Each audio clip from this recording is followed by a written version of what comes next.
Bienvenidos a todo and welcome back, gamers. We're getting ready for our second series of the day here on Academy for Week 3. It's going to be Dignitas QNTM Academy taking on Golden Guardians Academy. And Crumbs, both of these teams have still yet been able to pick up a 2-0 win, but both of the teams managed to pick up 1-1s within the last week. And that's the goal for either, to start off on the right foot. Because like we heard from Mystiques earlier, a lot of these teams are sleepy on Game 1. Game 1, the warm-up. It's essentially the best game or the hardest game in the best of series, where you don't know how your opponent is currently playing, where you're testing out the strategies that you've prepared the last week in the preparation, in the build-up for this. So that is why Game 1s tend to be the most difficult and often throws a wrench in these teams' plans to pick up these 2-0s. So I think that they can put a lot of effort into the first game and see if they can take advantage of one of these opponents, perhaps getting sleepy themselves. Well, I hope they aren't too sleepy. I love it when both teams come out of the gate full on swinging in Game 1, as you know, Cloud9 definitely had the edge over Evil Geniuses Academy, but like Mystique said, you know, they woke up and they got ready and answered back in Game 2.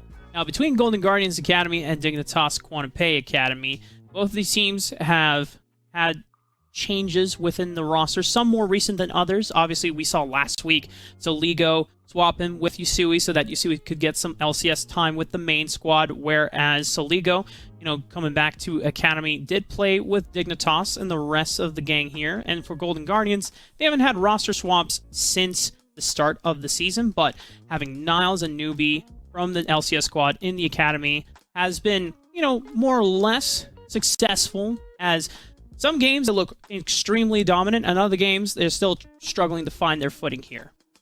Golden Guardians look like they have a solid game plan that comes from the draft, but then when it comes to mid-game adaptation and taking into consideration what the enemy team is doing, that's when they seem to be struggling a little bit more. It's something that happens to every single team, so with more reps, as this is a relatively newer team, the better they'll get. It's just something that they have to keep in mind moving forward, that getting advantages, not that big of a problem for them, which is a great start. It's where you want to be, right? It's often a problem where, well, how do we even get a lead, right?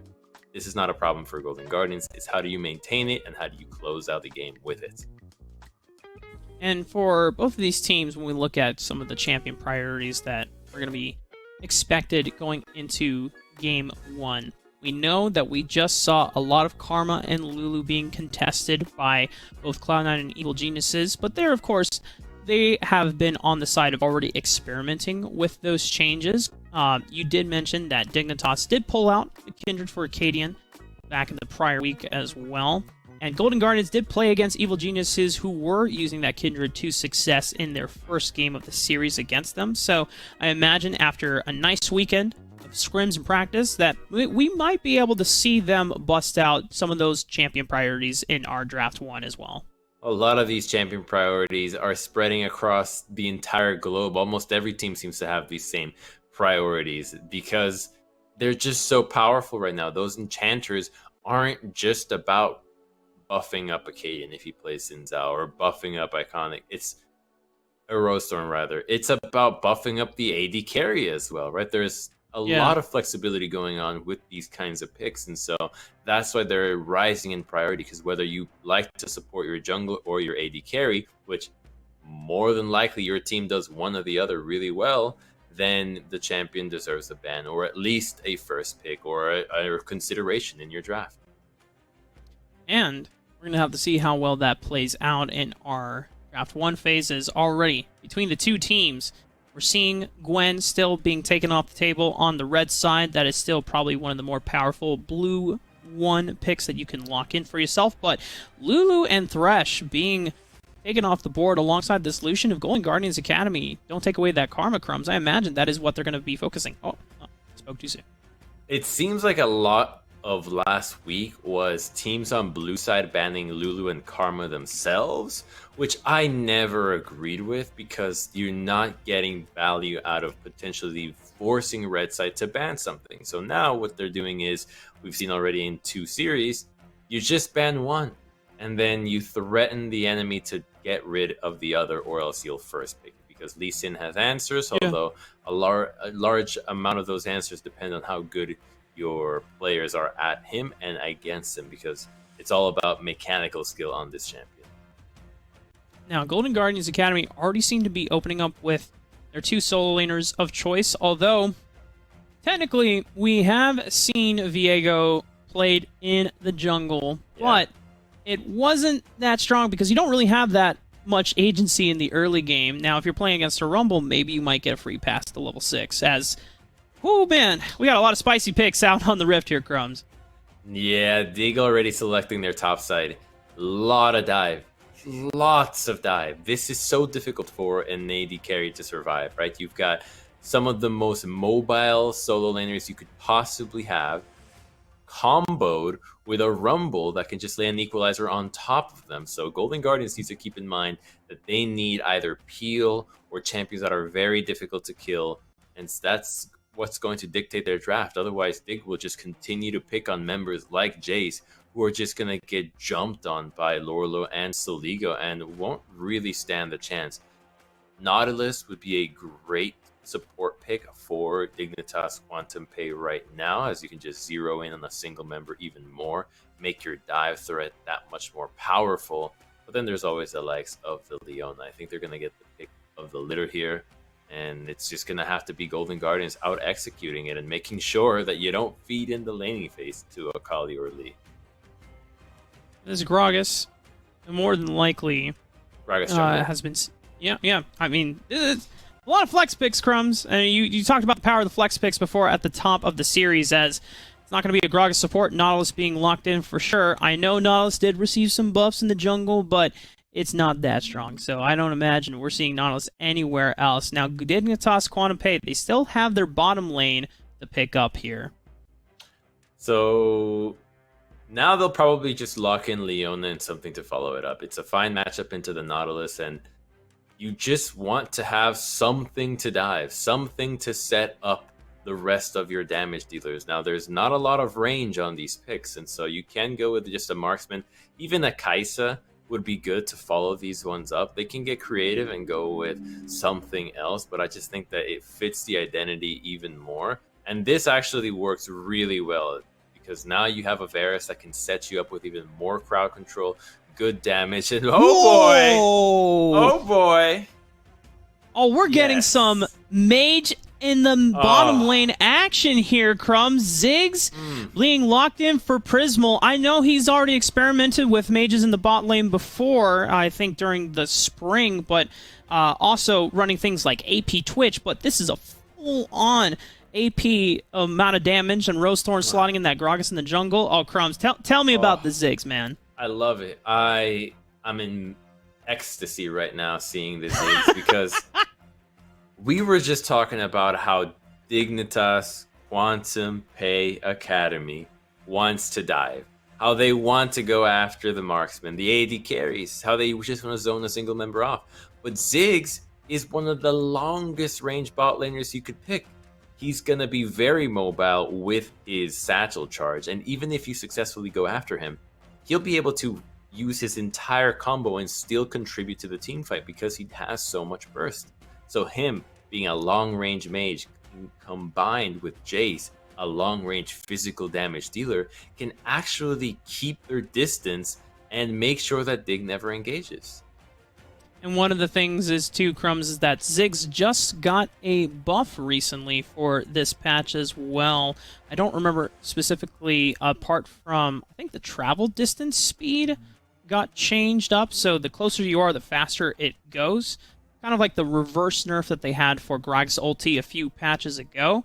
And I know APA, one of our mid laners back in semi-pro on Resolve, has been raving about Ziggs at the moment. So I'm excited to see how Prismal pilots it in Game 1 of our series.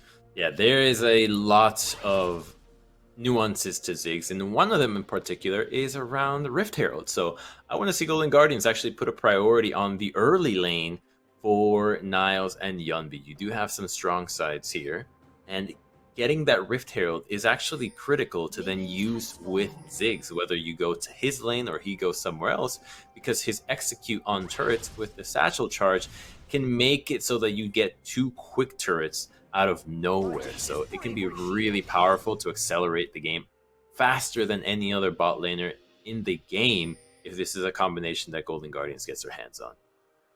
Dignitas already starting to get a little ahead here, Crumbs, as they're gonna sit in the bushes of this alcove, see if they can get a jump on Prismo and Newbie once they come back from this leash that they're providing for Rosethorn. And you know, we haven't seen a Gragas jungle in a little bit of time. I know there's been splashes of it in some other games across the globe, but you know, Gragas, one of those junglers that I love to talk about, Crumbs, because he does have so much early game prowess in being able to set up ganks, and because he is running this Predator Keystone, once he gets a chance to back for that boots, then expect to see a lot more threatening ganks once he's back on the Rift. Oh, it's just a nice little harass. The classic bot lane fight for the brush. And a kind of difficulty of Ziggs, though, is that he actually won't be able to contest this wave early on.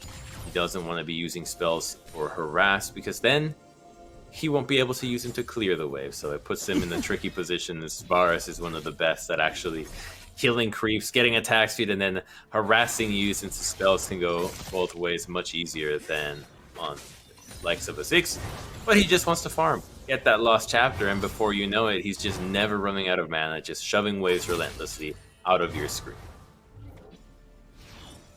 Now, Golden Guardians, you know, we're going to have to keep watch as which lanes they play to. Niles being on this Jace, who is known for his desire to have early game dominance and have his way with the lane against the opposition. Rosethorn needs to make sure that he is supporting and protecting Niles, as we saw in Evil Genius's Game 2 against Cloud9 Academy. You can't just leave Jace on a lane and expect everything to turn out in your way. You got to support it. You got to make sure that you can set up dives with it. Accelerate this Jace as hard as you can so that Jace can actually actualize the advantage that you want to see. This was how Niles made his name in Collegiate, by playing Jace and having Iconic just help him out in the matchup, just constantly assisting, whether in dives or just shadowing him to make sure that he can push the wave and recall safely, get an advantage that way. So this is interesting that the pathing has been revolving around Niles. I think it's a good change of pace to just put some more trust in a player that's already been used to this style for quite some time, as you see that Yundi and Rosethorn actually invaded blue side and dropped 2 wards on Dignitas QNTM side of the blue map. That'll make sure that if anybody wants to path towards Niles, they'll be spotted. And look at that, the Observer's doing a great job showing the vision. Woohoo! Thank you very much. Got to make sure that Niles is protected in this matchup and made sure that he is able to get these advantages. He did get an early recall off, coming back with an extra longsword in his pocket. Rosethorn is also on this top side of the map.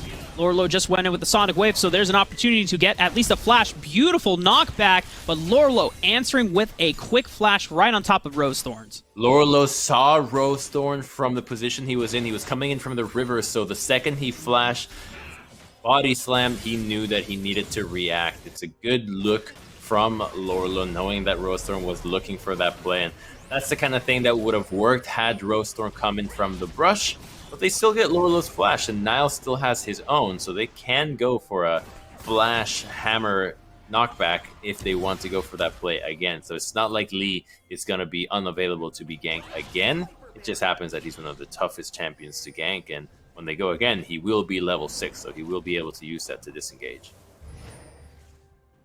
5 minutes have passed in the game, Crumbs. So far, the only action was burning the Summoners of Laurel on the top side of the map. Rosethorn now has access to the Predator boots, but Acadian, trying to take the advantage of seeing Rosethorn on the top side of the map, gets the first punch to this Gromp, pushing away Rosethorn, and thanks to Spawn and JJ being able to get the push in first on the bottom side of the map as well, they're able to net him a little bit of a camp advantage, about, I believe, 2 camps to his name so far. Good little move there, using the bottom lane to actually get some counter jungle, and it doesn't just counter jungle, but actually get some vision to know exactly where Rosethorn intends to path back. But here comes an attempt on Spawn. Oh, JJ was going to clear a ward, but they didn't think about that Spawn would just get jumped on by such quick movement, and Rosethorn follows up for first blood. Body slams to take the kill. All right, I think Prisma could have had it, but it's okay. Okay, Gragas is going at AP, so he's happy to build some damage with that himself. He'll be assisting with the poke and the disengage too, so it makes up for the disadvantage they lost earlier. And that's going to turn into a dragon as well, so that is a great look from Newbie and Prismal. Exactly when JJ leaves is when he pounces. They have vision on him, bam, buffers the auto attack, so Spawn gets stunned when he flashes away, and JJ cannot stay in here. When he sees Gragas, he knows he must disengage, leaves with his own life, but a dead AD carry. You have to wonder too if, like, even if Rosethorn was there's so much burst that came out from Prismal and Newbies.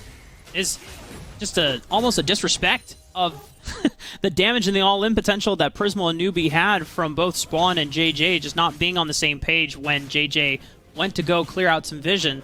Now, Dignitas QNTM are going to have to deal with a little bit of a slight disadvantage after being able to have the push priority for the first few minutes of the game. It's going to get rough now. The Ziggs now has tier and the Lost Chapter, so it's going to actually be mana galore down there, just spamming bombs relentlessly. And even though the Varus can poke, it's just not going to be aimed at Ziggs. If Ziggs wants to play this out from the furthest corner of his lane, Varus just won't reach him. It's the advantage that the Ziggs has once he gets the ball rolling. Once he gets past the early game, as long as he's last hitting effectively, he can keep his distance and have more time to react to the Varus poke and make sure that the wave almost never crashes. With Nautilus, with the minefield, it's just going to be so easy for him to control the minion wave. You're already seeing the fruition and the effects of it now, Crumbs, as Golden Guardians, the first few levels, kind of difficult for Ziggs, but he was able to keep up in CS and managed to purchase a Lost Chapter to begin the lane phase with. And now he has a Mana Crystal. I don't think that Prismal will ever run into mana issues for the rest of the laning phase, and he's not going to have to depend on a blue buff anytime soon as well. So the little bit of the advantage that Spawn and JJ had has been neutralized, and now we're seeing some action towards the top side of the map. Niles having the push priority, shoving in Lorlo. We'll be able to say to Acadia and Soligo, if you want to compete for this, you're going to force Lorlo to lose out on some CS. He finally gets the push back on the creep, but so far, this looks like a Golden Guardian's favored Rift Herald. The bot lane has fully rotated, but so has Dignitas QNTM. Varus is here, but is level 5, so that's a critical level down. And they're just going to lock up JJ. He goes right into the backline, but there's no follow-up from the rest of the members here. But just as I say that, a quick equalizer was fantastic from Dignitas. And Golden Guardians, I may have spoken too soon on their advantage over the Rift Herald because it's Dignitas that are ones that are running them down. Wow. They got him all. Take it. One more. Go for it. One more auto attack. Bam, baby. And the turret aggro juggling from Dignitas was awesome. And wow. So, you know what, Crumbs? I feel like I need to stop pre-anticipating because I'm caster cursing a lot on the day of the matches right now. That was the most one-sided Rift Herald maybe of all time. I actually don't think you could get a more one-sided Rift Herald fight for Dignitas QNTM than that, because the key thing was that the engage goes onto the Leona, but an incredible equalizer just splits them apart. It allows Lorlo and Soligo to then go in after so much has already been used. Spawn from a distance, doesn't even get to use his ultimate. He already is 6, but has no need to pop it. And that was just a fight won by Acadian, and Golden Guardians didn't have vision when they hooked in the Leona. There was no interest in following that up. But Rafa, that was 5 kills and the Rift Herald. How could you possibly lose more than that? Golden Guardians are going to have to try and find some advantages now. Rosethorn was looking for a gank onto Lorlo, but Acadian matches in a potential counter gank and forces him away, threatening with that equalizer. I think the other thing that we have to mention here, Crumbs, is how Golden Guardians actually want to set up these objectives, because with you have powerful disengage tools thanks to the Gragas explosive cast, but you also have powerful poke tools, and Golden Guardians Academy didn't actually get to do that much poke before the fight broke out. Dignitas just started off the fight right off the bat, not allowing Prismal or Niles to really make use of their advantage. I think that's key. You mentioned it right there. We talked about it. Oh, wait! Well, they're going to go right into Niles. They knew that he already burned Flash in that Rift Herald exchange, and it's just too damn easy for Acadian and Lorlo. It's the classic punishment of Jace. No Flash, he's just an AD carry, really. It's a AD carry that happens to have less range, which makes him even more vulnerable than most. So they have no problem ganking him, and they'll probably continue to go after him. It's so easy. Lorlo and Acadian have Flash, so they can go after him. Chain of Corruption, Solar Flare, the combo is beautiful, but the answer from Prismal and Newbie says, see you later, as they dunk on Spawn with that mega explosive bomb. That was actually a really fun interaction, since both bot laners were trying to do the same thing to each other. The tanky supports with the crowd control, trying to lock down the AD carries of the other side, just to make sure that the long-range spells of each would be able to hit, but Prismal gets his off, has more damage, there's an Ignite available. Before we take a look at the bottom lane, let's see the kill from Lorlo and Acadian onto Niles. Really clean ward hop, no Flash, nice and easy. And picture-in-picture shows us a fight over the dragon is breaking out. Let's get right back into the action. It looks like Roadstorm is actually able to steal the dragon thanks for the leash from Acadian. Now he has to get out, flashing away just in the nick of time from Yunbi, who was about to close the distance. Yeah, good flash there, but a steal from Golden Guardians. That's pretty nice. They're slowly clawing their way back into this from the deficit they suffered in that Rift Herald fight. And the Dragon Steal and the flash from Acadian will be very costly for Dignitas QNTM. He already showed how critical he was to the last fight, where they actually won and got so much for it. They've yet to pop that Rift Herald, though. We'll need to look for an opportunity for it. Him being in the bot lane, looks like it will have to be down here, and he's pathing to the top side, so this thing is about to run out, Rafa. Dignitas QNTM need to make value out of this Rift Herald. As the Dragon won't be coming up for another 4 minutes, that would be the next play that we see, Crumbs, as... Well, they're going to spawn the Rift Herald right now. As you said before, Acadian was running out of time on to use it, so Ligo has the push advantage here as Yumbi's trying to go for a recall. Rosethorn might be a little caught out here, but he has Newbie and Prismal being able to collapse. Equalizer comes out, forcing Prismal away, but they're getting quite a bit of damage on an Acadian, forcing a stopwatch, but teleports are coming in from Lorlo first. He's there with the collapse. Now it's coming in now on back, but already the chaos of the fight is starting to scatter the members apart, and Dignitas QNTM are the ones that are going to be able to come out with the numbers advantage 1/2. So Ligo gets to join the fight right away, and he's so fed. There's no member that can really stand up to him, even though Newbie gets there in time to use his ultimate to peel off. There is just too much power on this Akali right now. Rosethorn doesn't have enough damage just yet to legitimately threaten somebody by himself, and so he gets caught between a rock and a hard place, chooses to engage onto Soligo using his combo, but there's not only a Rift Herald to distract them, Acadian is right here with a great equalizer that goes and zones Prismal off and actually overheats in his Flame Spitter. It's what you want to be doing. Get some good damage off with his stopwatch. But by this time, the rest of Dignitas has already arrived. Diego doesn't get the reset, and Golden Guardians gets to run away and just watch their teammates get slaughtered by Akali. And it was beautiful dancing from Soligo, and looking like an assassin of...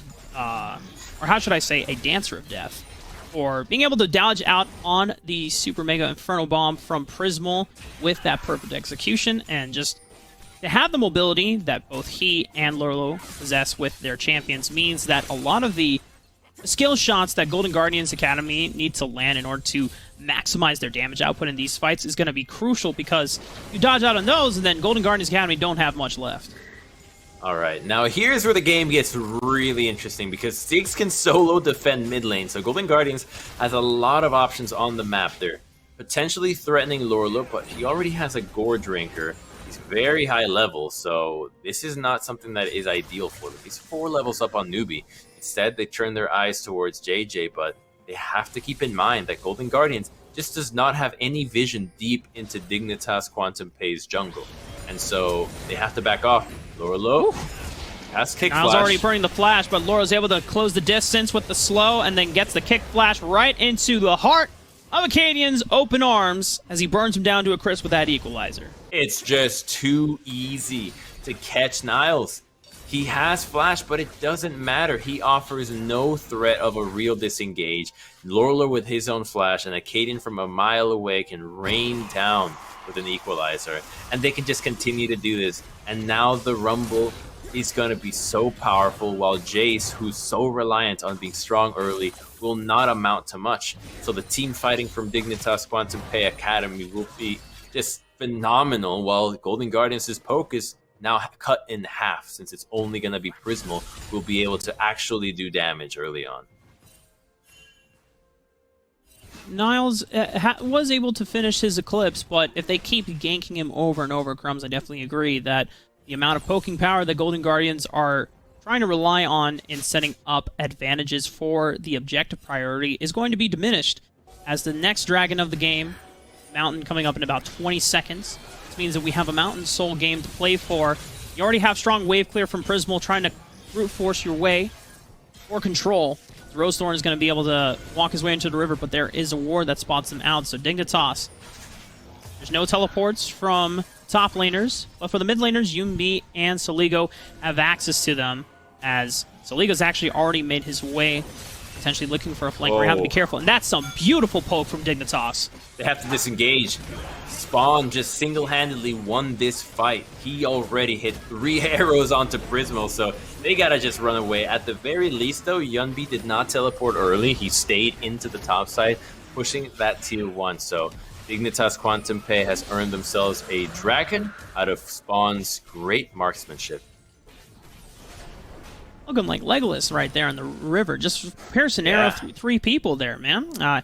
Hope Spawn has been keeping up with his Lord of the Rings, because I can tell if he has. Now, for Golden Guardians Academy, that dragon would have put them at Mountain Soul, but that win condition will be accelerated for quite some time. They're going to have to wait now a maximum of 10 minutes if they are going to try and take dragons back-to-back in order to grant them that advantage. As Dignitas QNTM, they're still ahead, about 4,000 gold. And that advantage can be pressed further just in the bot lane. Now, Golden Guardians wants to 1-3-1. They want to keep Prismal in the mid lane just wave clearing, but it's clear that in the side lanes, Dignitas is reigning supreme. Dignitas QNTM with Lorlo and Soligo are constantly being able to threaten 1v1 kills. If Acadian is to join up, that's going to be much easier for them to take down anybody who even wants to TP to try to defend. And so it's only when Lorlo backs off that Niles can actually step forward to clear out the minion wave. You can see how he's actually responding to where Lorlo is at on the map, and based on that, he can approach the wave safely. Acadian just picked up the Rift Herald, or the second Rift Herald of the game before Baron has spawned.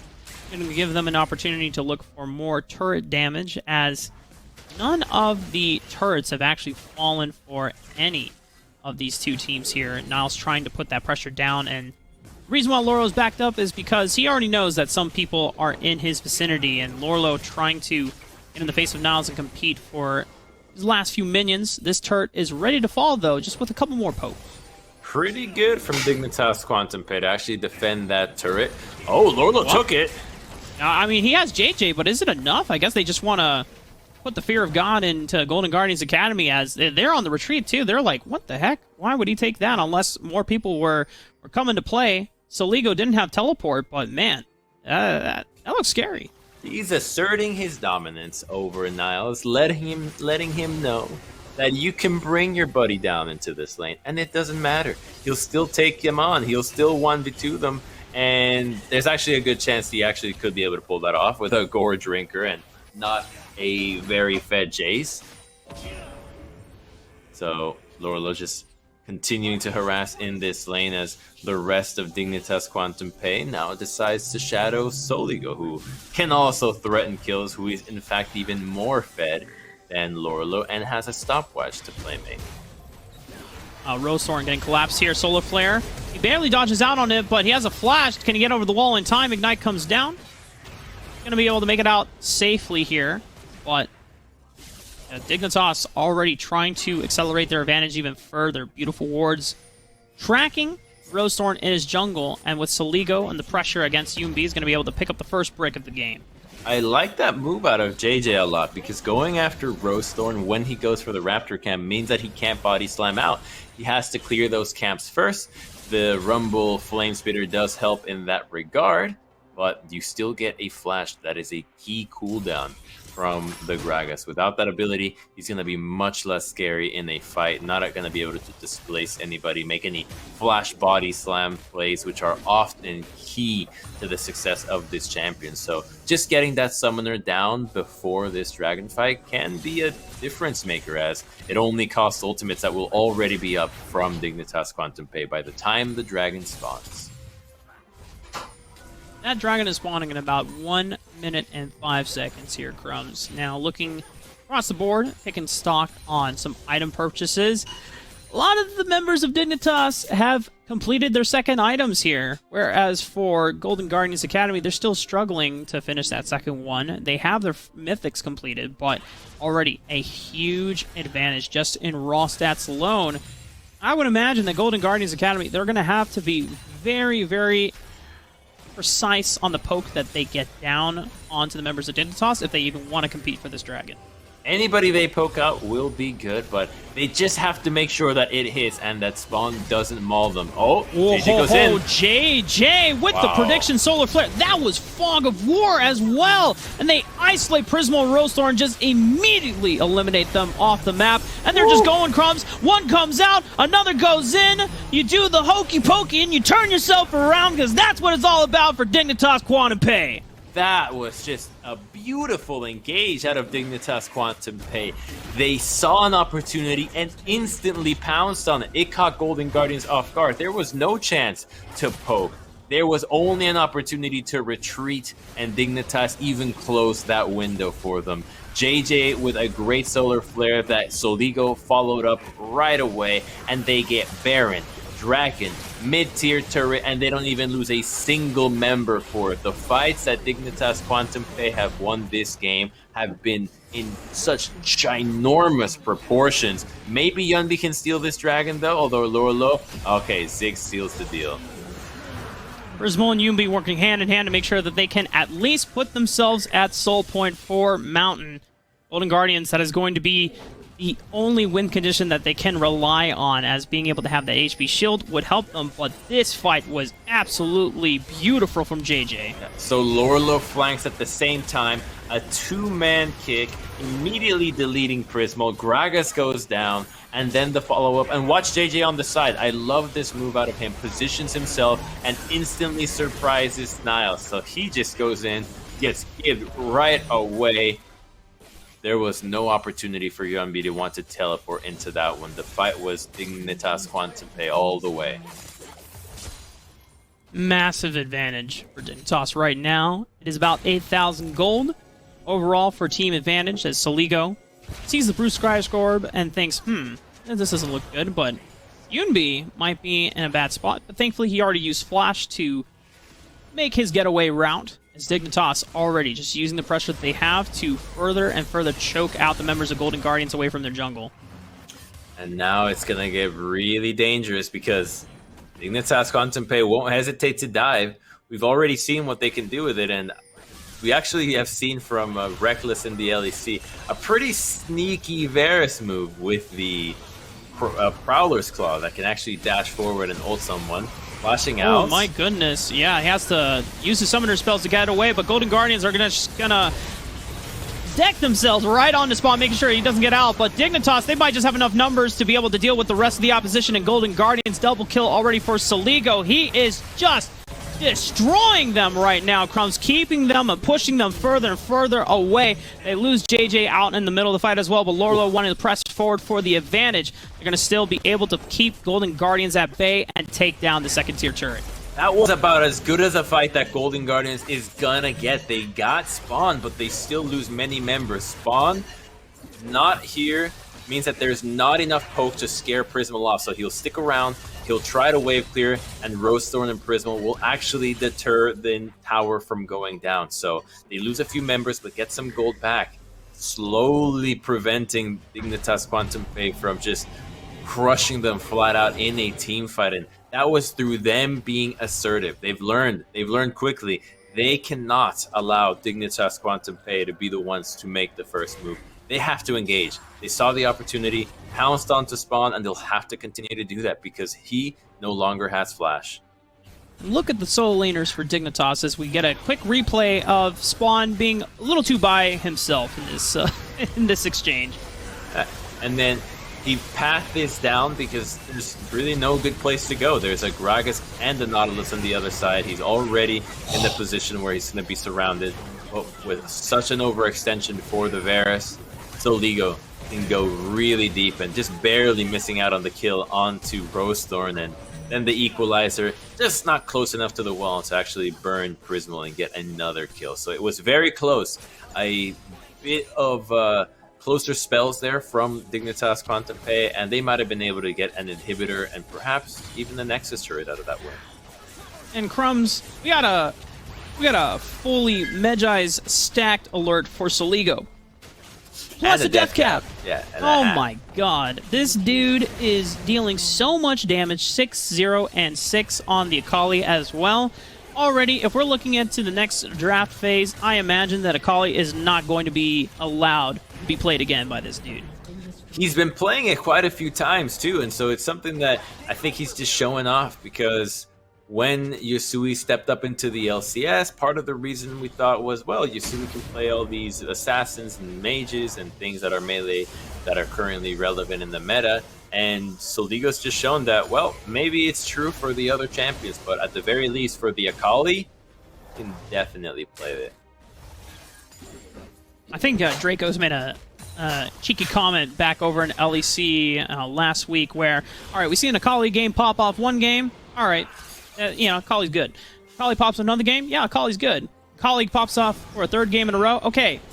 Yeah, this is a great game, but like Akali is very strong, guys, and this needs to be contested because in the right hands, we're seeing just absolutely devastating numbers from people piloting this Akali to success. And for Golden Guardians Academy, the last win condition for them is in this Mountain Soul, which they're going to have a very tough time trying to contest right now. I think part of the danger, too, is that the combination of Akali and Lee Sin might just be even more powerful, and that throws a suitcase out, doesn't actually do anything there. It looked like a Harry Potter suitcase filled with crystal balls and powders and a bunch of other things. It is Arcane Zig, so not surprised that that's what he's got in the suitcase. But anyways, back to it's Lee Sin and Akali that I think is actually the most dangerous of the combinations. Because yes, by herself, she's powerful, but there's now two threats that are incredibly mobile and work in tandem so well in assassinating multiple members and following up on these very quick engages. And so I think it's the fact that you now have two members doing that same task that make it so much harder for Golden Guardians to peel either. It's the duo buddies that are often seen in bruisers, but here in the current iteration, they're kind of assassins. Well, Soligo, he's going to test his luck against Newbie. How much damage does he get? Yeah. What? What? That's a Nautilus. Right? That's not an AD carry. That was your tankiest member. Right? How do you feel as Prismal when you just see I got you, man. I'll tank it for you. I'll peel for you. And you just watch him get shred like confetti right in front of you. That's not fair. He's potentially your tankiest member on the squad, and if he's getting deleted like it's paper, and I don't know what chances Golden Guardians Academy have, and JJ is going to try to accelerate this opportunity. Solar Flare right on top of the equalizer means Niles will burn down to a crisp. Soligo isolating Rosethorn on the other side, and Prismal now in a one-on-one with Lorlo, who is just going to... I don't even know, Crumbs. Words are failing me to really describe how much destruction is happening. And like you said before, the two mobile solo laners just raining chaos into the base of Golden Guardians Academy. And this game one is definitely coming to a conclusion. Really well played by Dignitas QNTM, playing around the solo lanes. We saw the priority in the draft. They locked them in early. They blinded them. They knew what they had to execute on it. And boy, did they deliver. 6-0-14, 8-0-7 for Lorlo and Soligo, respectively. I think that they're not going to get this duo anytime soon, Rafa, because they just showed us why you should not give them those two. That was disgusting. I mean, I don't know what else I can say. They were the only deathless members in that entire game, even on their own team. Lorlo and Soligo showing up big time, having a banger performance for this opening game 1 against Golden Guardians Academy. And for me, and at least Golden Guardians Academy will be able to now answer on the blue side. And last time we saw in our series against EG and Cloud9, sometimes the blue draft switch up gives you a little bit of leeway. Golden Guardians did also manage to pick up the second game when they play against Evil Geniuses, but to come back from a game like that, it's definitely not going to be easy, Chromes. That's why we got the best of 2s. That is exactly why. I still have faith that Golden Guardians could have just, whoops, we made a mistake, whatever. We can go into game 2 and tackle it differently, but we just have to see that same kind of dominance for the most part out of them if we are to believe that these two teams are much closely matched. Because in the standings, it's not like they're in that really far away. Dignitas is 7th. Golden Guardians Academy is at 10th. So if they want to catch up to Dignitas QNTM, they're at the very least going to have to come up with a win here, or else they're going to get their first 2-0. That's right. And Dignitas definitely would love to close it out and pick up their first 2-0 of the split. Golden Guardians, they don't want to go down without a fight, obviously, as well. So we're going to take a few minutes break to be able to recharge your batteries here, folks. Make sure to stick around and see what happens in Game 2 when we come back.